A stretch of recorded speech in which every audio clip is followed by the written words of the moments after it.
guys, my face is up here. It's not on a computer screen. Who are the people in here that didn't have a Facebook account? You and Tanner was. I used to have a Facebook account.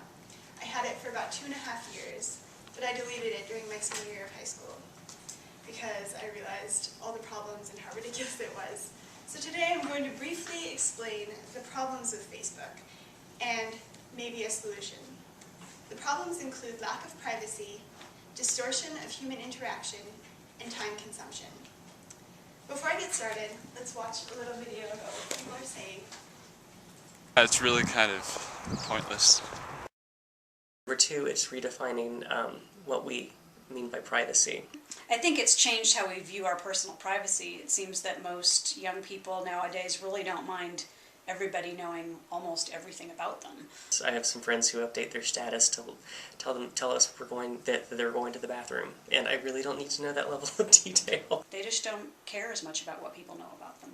I don't think privacy is necessarily an issue, especially if you set your privacy settings. And then I'm also worried about the definition of friend and how that's changing. If you have like 500 friends, at least 250 of them are guaranteed to write happy birthday on your wallet, even if you haven't talked to them in like 3 years.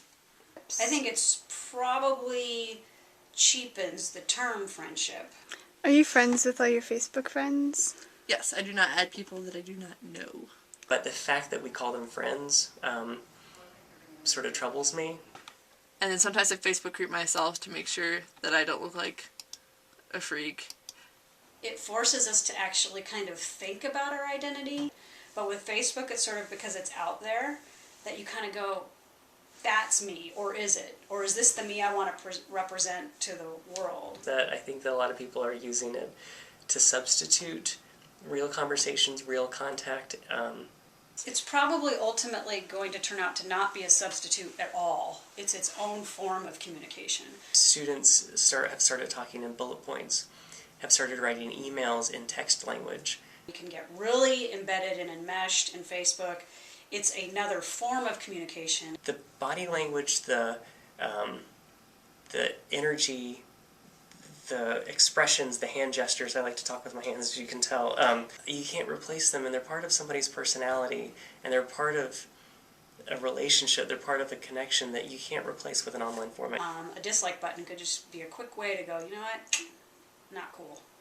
Really, I think it's something that too many people have gotten hooked to, and really people should just like avoid them altogether. The main issue is that everybody addresses is privacy. Most people don't know how much of an issue privacy really is. Facebook does not value your privacy. It wants you to feel safe, but it wants all of your information to be public. According to the Economic Times, in 2009, Facebook made a privacy policy change that allowed Facebook to own all of your information. They added a statement in the terms of use that allows Facebook to keep your info even after you delete your account or deactivate your profile. That information includes all your status updates, who your friends are, all the videos and pictures that you've uploaded, what groups you belong to, your contact information, everything. Facebook just keeps it in their archives forever. According to PCWorld.com, apps like Farmville leak your personal information to advertisers and internet trackers. So these are breaches of privacy that the company allows, but there are also glitches that are accidental in the site that disclose your personal information. In May 2010, there was a window of time opened up where users could access and see the private chat conversations of other users. Think about all the things that you say on your chat conversations. Those are private. You expect them to be private. You don't want people seeing those. You can't trust a site so big with so much intimate personal information because there's always a chance that something might go wrong. Privacy is just one human right that Facebook stomps all over. As humans, we're social creatures. We rely on connections with other people, relationships, in order to be complete. Facebook takes this sacred bond and it stomps all over it.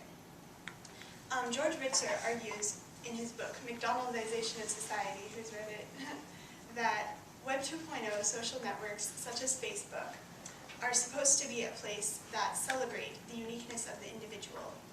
But this just isn't true. If you look at Facebook, the profiles are made in a certain format where everybody's basically automatically looks the same. Facebook dehumanizes people by defining their personalities in categories and boxes to check. Communication in Facebook is like clicking on a like button or sending a poke to somebody. What are you saying when you're doing this? There's nothing individual about that communication. You're not saying anything that thousands of people haven't said before you. You become just another notification, just another person liking something. According to Smith in Generation Y, on Facebook, it's the quantity of connections and not the quality that matters. This is shown in the fact that a friend is just somebody that you know. People have thousands of friends on Facebook. Now to me, a friend is somebody that I can rely on and trust and share personal information with. On Facebook, a friend can be somebody that you met at a concert 2 years ago and haven't talked to since. It's exhausting to try to keep up to date on the tiny details of so many people. I'd rather just focus on the people that I really care about. Facebook also fosters an environment that's perfect for cyberbullying. According to Lenhart, 4 years ago, 39% of teens involved in social networks had had some kind of experience in cyberbullying. People are just less sensitive on Facebook. It's easier to say something mean or impolite because you don't have to look anyone in the eye. Facebook bullying is also more harmful because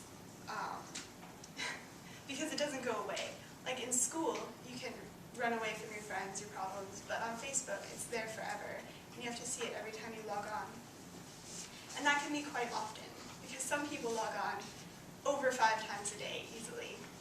I don't have to tell you that Facebook can be a waste of time. Everybody here knows that.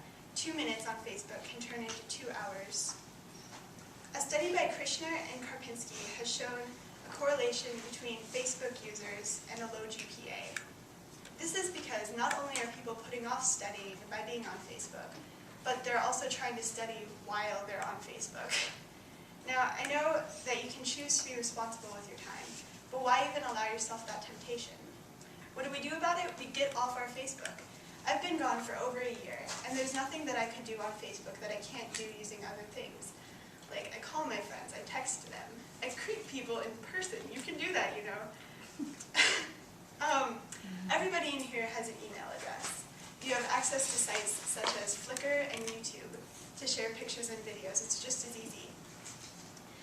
There are also web resources that help you kick the habit of Facebook. The Anti-Facebook League and Web 2.0 Suicide helped me. It may seem scary, but it's obviously a big deal. Today we've talked about the problems of Facebook, problems like lack of privacy, distortion of human communication, and time consumption. We've also talked about the solution. If you care about forming deep, meaningful friendships, and you feel that your time should be cherished and not wasted, it's time to take a stand and delete your account. I did it, so can you.